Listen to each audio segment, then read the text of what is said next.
क्या आप जानते हैं कि आप अपने कस्टमर से कितना प्रॉफिट कमा रहे हैं as a mutual fund distributor?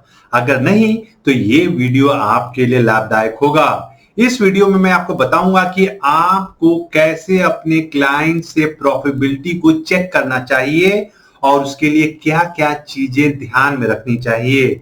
मैं आपको ये भी बताऊंगा कि आप पर क्लाइंट अपनी प्रॉफिटेबिलिटी कैसे इंक्रीज कर सकते हैं, उसके लिए स्ट्रेटेजी क्या बनानी चाहिए।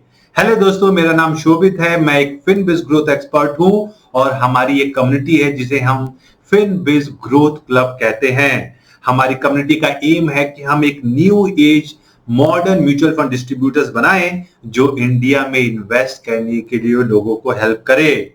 जब हम प्रॉफिटेबिलिटी की बात करते हैं तो प्रॉफिट जानने से पहले जो सबसे पहली चीज हमको समझनी है वो ये कि हम अपने बिजनेस से रेवेन्यू कितना जनरेट कर रहे हैं।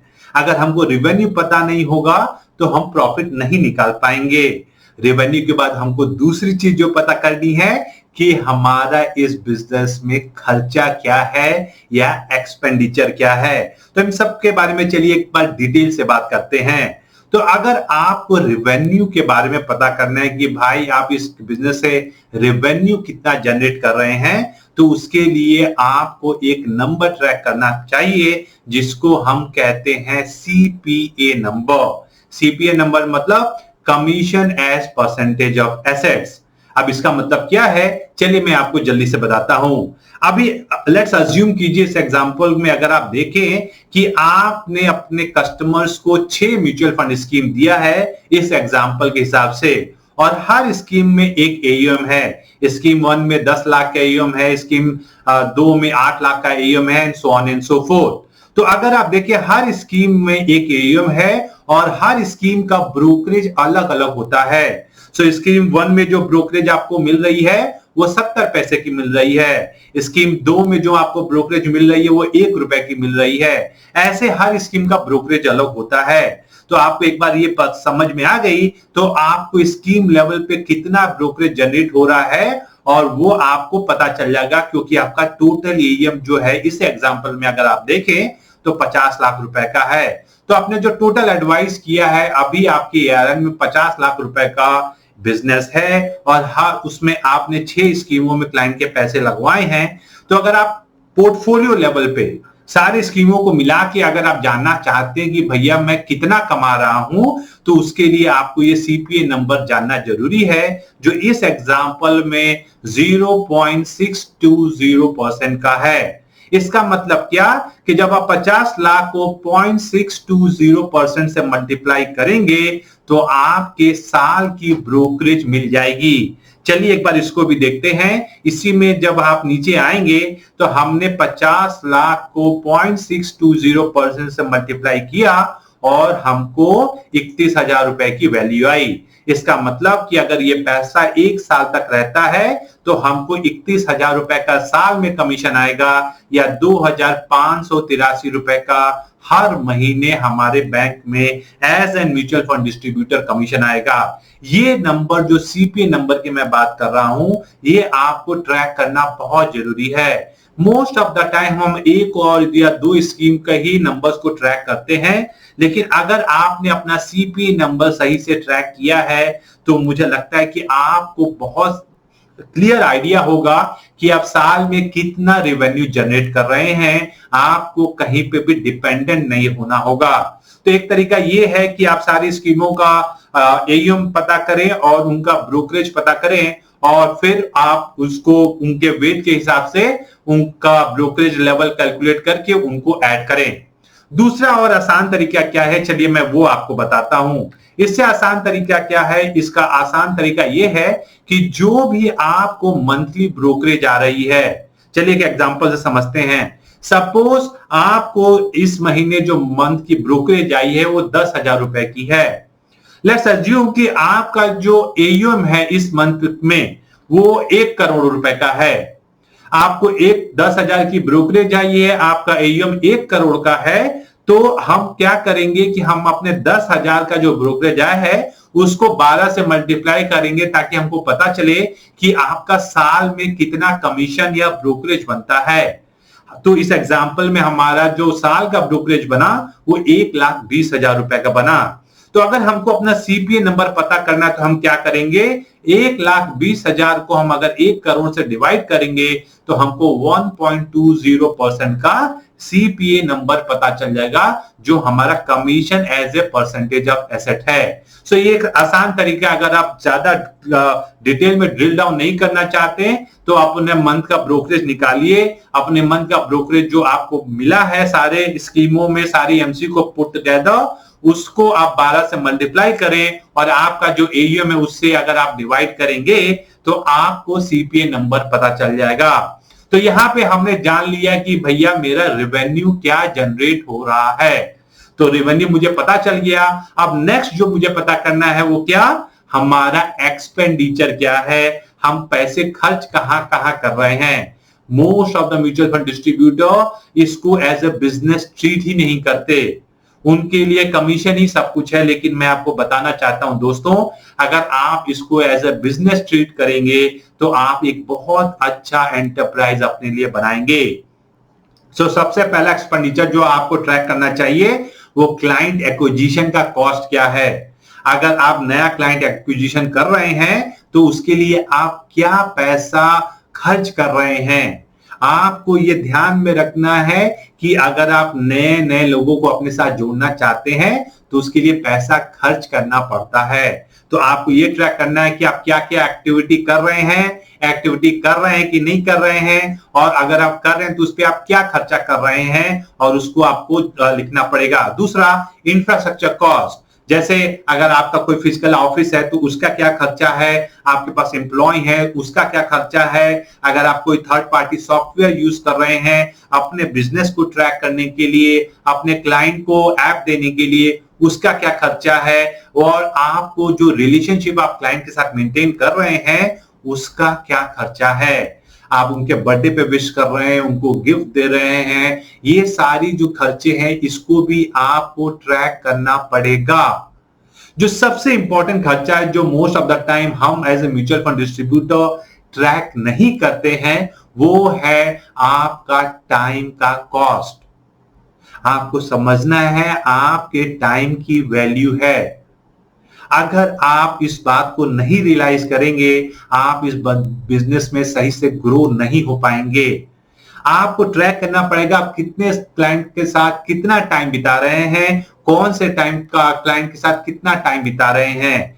क्योंकि अगर आप क्लाइंट के साथ टाइम नहीं बिता रहे हैं या किसी क्लाइंट के साथ समय जरूरत से ज्यादा टाइम बिता रहे हैं, इसका मतलब आप दूसरे इंपॉर्टेंट एस्पेक्ट अपने बिजनेस को नहीं हैंडल कर रहे हैं सही से। तो आपको यह भी ध्यान रखना है कि आपका टाइम भी एक मनी है। तो आपने ये सारे एक्सपेंडिचर को ट्रैक करना शुरू किया तो आपको पता चला कि भैया मेरा खर्चा कितना है, या आपके अपने पर्सनल ग्रूमिंग पे हो या अपने पर्सनल डेवलपमेंट में हो, वो सारे खर्चे भी आपको करने चाहिए और उसको ट्रैक करना चाहिए।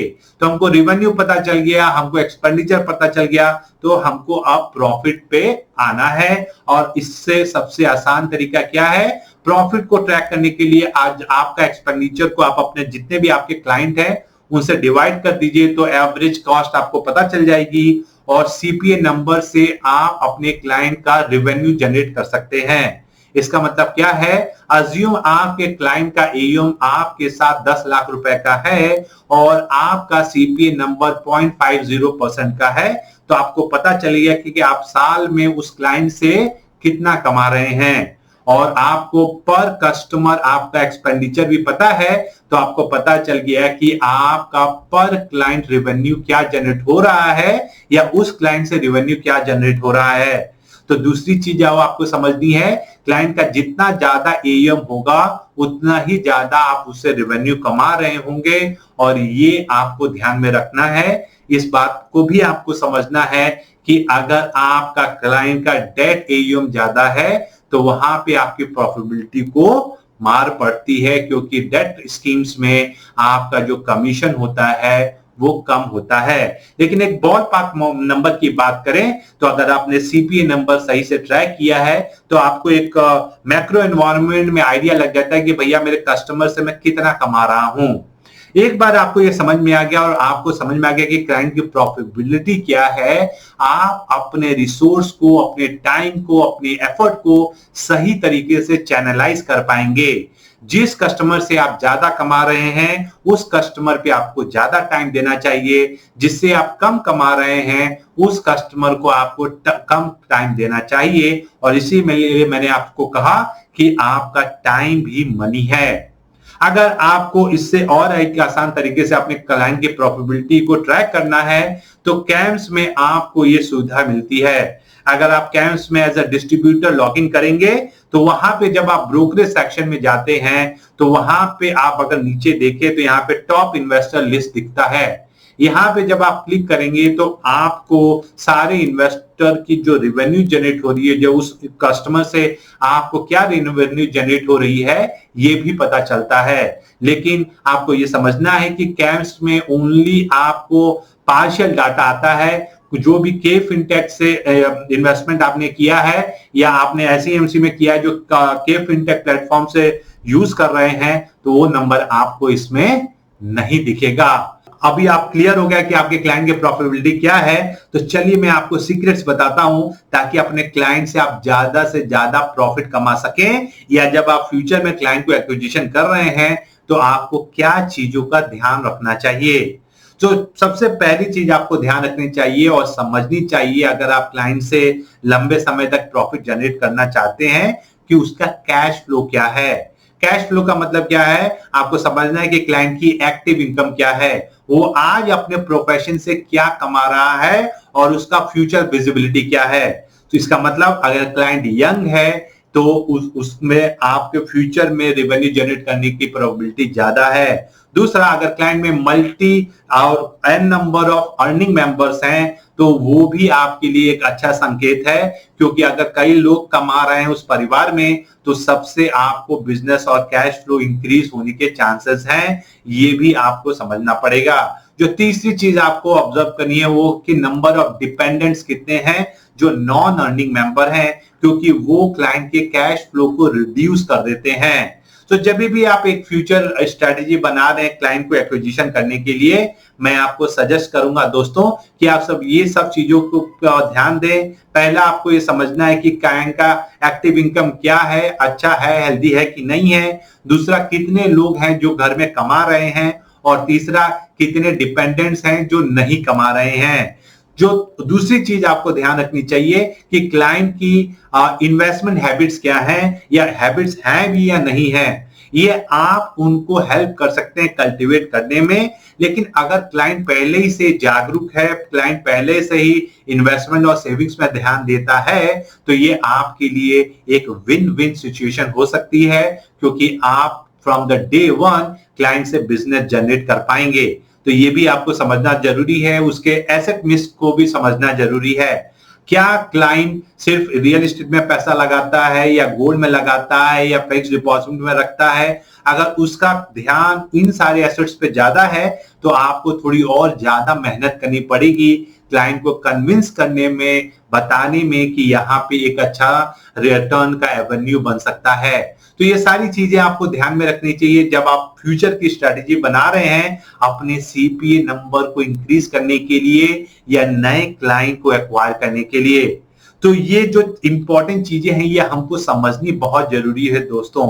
आपको ये समझना है कि अगर आप अपने इस बिजनेस को या आप अपने इस प्रोफेशन को बिजनेस की तरह नहीं ट्रीट करेंगे, ये आपको उतना ज्यादा रिवॉर्डिंग नहीं लगेगा। तो एक बार अपने नंबर्स को अगर आप ट्रैक करने लगेंगे, एक बार अपने प्रॉफिटेबिलिटी को समझने लगेंगे, एक बार आप अपने स्ट्रेटजी को डिफाइन करने लगेंगे, तो आप एक बहुत अच्छा successful venture as a mutual fund distributor बना पाएंगे।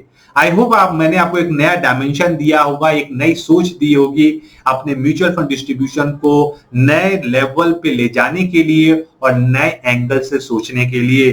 अगर आपको ये कंटेंट पसंद आया हो तो मैं चाहता हूं कि आप मेरे चैनल को सब्सक्राइब करें, हमें थम्स अप दें, ताकि फ्यूचर में हम कोई भी नया कंटेंट डालें आप पहले हो इस कंटेंट को कंज्यूम करने के लिए।